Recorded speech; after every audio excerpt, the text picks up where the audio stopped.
Assalamualaikum warahmatullahi wabarakatuh. Sebelumnya kami izin memperkenalkan diri terlebih dahulu. Kami beranggotakan 4 orang. Saya sendiri Muhammad Iqbal Budi Rahman, ada Bagas Parkan, ada Fadlan Nur Hakim, dan ada Putri Dewi Gita. Di sini saya akan menjelaskan tentang buku administrasi dari PT Cipta Nusantara mengenai rencana detail tata ruang Kecamatan Cantigi, Kabupaten Indramayu untuk memenuhi tugas mata kuliah Hukum Administrasi Perencanaan.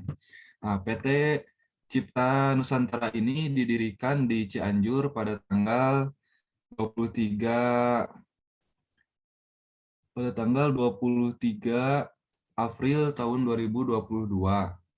Nah, PT Cipta Nusantara ini hadir menjadi suatu perusahaan yang bergerak di bidang jasa konsultasi yang mencakup jasa pengawasan serta jasa perencanaan. Perusahaan ini adalah suatu perusahaan swasta yang mempunyai pengurus dari yang memiliki keahlian untuk melakukan pekerjaan secara profesional. Untuk itu, perusahaan ini mampu memberikan hasil pekerjaan yang maksimal. Adapun untuk pengurus yang dari komisaris yang pertama ada Christopher Noan, yang kedua ada Jason Ranti, yang ketiga ada Jessica Dwi. Untuk direksi penanggung jawab atau pengurus perusahaan itu sendiri terdiri dari saya sendiri, Muhammad Iqbal Budi Rahman sebagai direktur utama, Bagas Parkan sebagai direktur lanskap, Fadlan Nur Hakim sebagai direktur teknik, Putri Dewi Lesmana sebagai direktur keuangan, dan Putri Tanjung sebagai direktur utama. Kemudian untuk buku 2 akan dijelaskan oleh Saudara Bagas Parkan.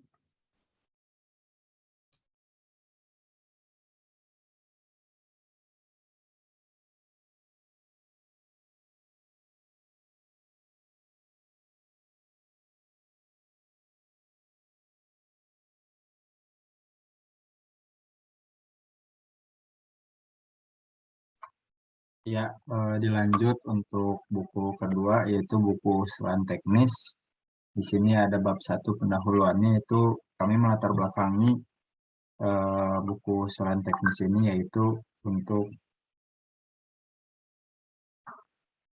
untuk berdasarkan pemahaman mengenai buku usulan teknis ini dalam pelaksanaan pembangunan terdapat ada 2 dokumen penting yang dibutuhkan oleh pemerintah daerah yaitu dokumen pembangunan dan dokumen tata ruang yang merupakan penguraian dari rencana tata ruang wilayah kota kabupaten ke dalam rencana pemanfaatan ruang. Dan untuk maksud dan tujuannya yaitu penyusunan rencana detail tata ruang wilayah pengembangan Kecamatan Cantigi Kabupaten Indramayu ini dimaksudkan untuk menjadikan yang pertama untuk menjadikan sebuah pedoman pemerintah daerah untuk pelaksanaan pembangunan Kecamatan Cantigi. Yang kedua yaitu menciptakan keseimbangan dan keserasian lingkungan yang pada prinsipnya merupakan upaya dalam menciptakan keserasian dan keseimbangan fungsi dan intensitas penggunaan ruang bagian wilayah pengembangan atau dalam suatu wilayah pengembang. Yang ketiga ada menciptakan kelestarian lingkungan, permukiman dan kegiatan kota yang merupakan usaha menciptakan hubungan yang serasi antar manusia dan lingkungannya. Yang keempat ada meningkatkan daya guna dan hasil guna pelayanan yang merupakan upaya pemanfaatan ruang secara optimal yang tercermin dalam penentuan jenjang fungsi pelayanan kegiatan kota dan sistem jaringan jaringan jalan kota.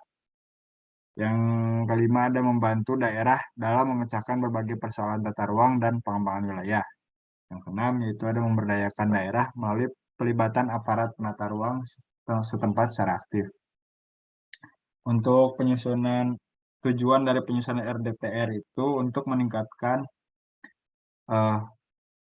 maaf, yang pertama itu arahan lokasi dari berbagai kegiatan yang mempunyai kesamaan fungsi maupun lingkungan permukiman dengan karakteristik tertentu. Yang kedua ada alat operasionalisasi dalam sistem pengendalian dan pengawasan pelaksanaan pembangunan kota. Yang ketiga tujuannya yaitu penetapan intensitas pemanfaatan ruang untuk setiap bagian wilayah pelayanan sesuai dengan fungsi dalam struktur tata ruang kota. Yang keempat yaitu dasar bagi penetapan kawasan yang diprioritaskan untuk disusun program penanganan dan pengembangan kawasan lingkungan seperti RTBL dan rencana lainnya.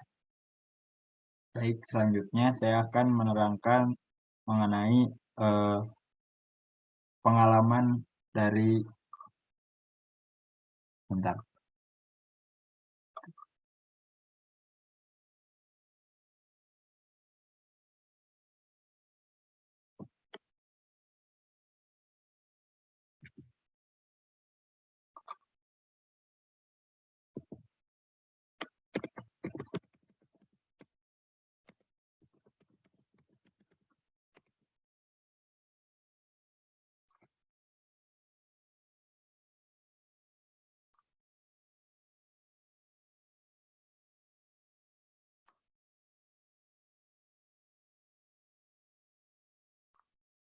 Ya,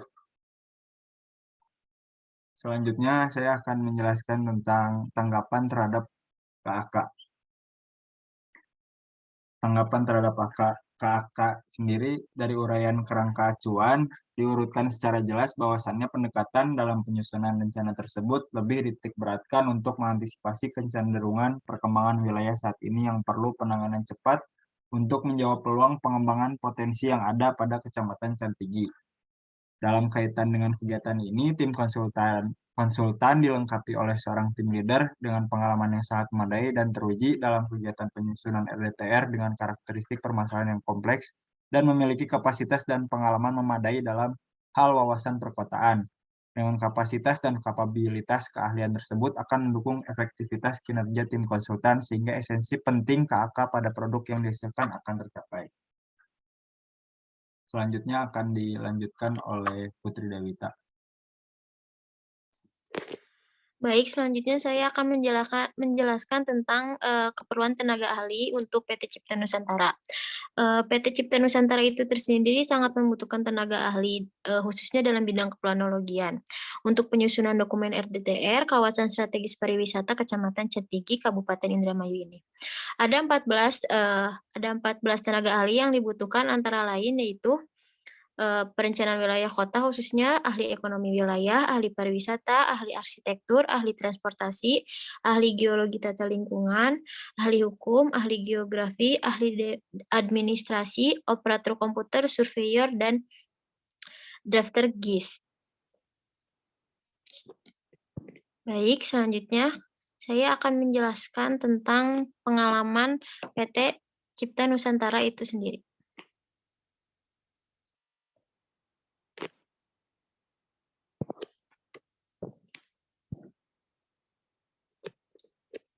Untuk pengalaman PT Cipta Nusantara itu sendiri, yaitu ada penyusunan rencana tata ruang wilayah kabupaten di Tegal, bidang pekerjaannya khususnya planologi.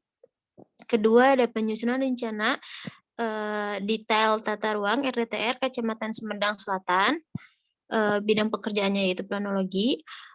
Yang ketiga, ada penyusunan master plan pariwisata Provinsi NTB, bidang pekerjaannya yaitu pariwisata atau keplanologian juga, dan yang keempat yaitu penyusunan rencana teknik tata ruang RTTR di Kota Denpasar dengan bidang pekerjaan khususnya yaitu tata lingkungan atau keplanologian. Baik, selanjutnya akan dijelaskan oleh teman saya, Fadlan.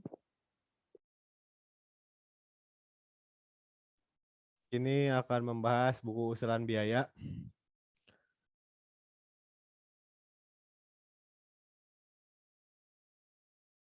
Untuk bill of quality yang digunakan untuk menghemat anggaran pembangunan, pertama ada biaya langsung personil. Di bidang tenaga ahli membutuhkan biaya 317.525.000. Untuk biaya tenaga penunjang 86.500.000 rupiah.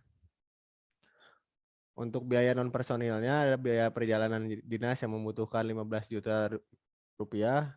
Biaya survei membutuhkan 31.020.000 rupiah. Untuk biaya presentasi terbagi menjadi 3 yang terdiri dari biaya presentasi laporan pendahuluan membutuhkan dana sebesar 11.975.000 rupiah. Biaya presentasi laporan antara membutuhkan dana 11.475.000 rupiah. Biaya presentasi laporan akhir membutuhkan 21.600.000 rupiah yang memiliki total keseluruhan Rp45.050.000. Untuk biaya komunikasi membutuhkan dana sebesar Rp3.600.000. Biaya laporan Untuk biaya laporan membutuhkan dana sebesar Rp7.260.000, biaya lain-lain Rp175.000.000, dan total biaya keseluruhannya mencakup Rp680.955.000. Baik, mungkin itu yang bisa kami sampaikan. Kalau ada kekurangan mohon maaf. Wabillahi taufiq wal hidayah.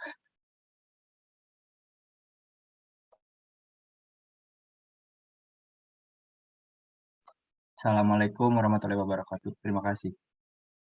Ulangi penutupannya. Cepet-cepet record ulang. Pausila. Lanjut.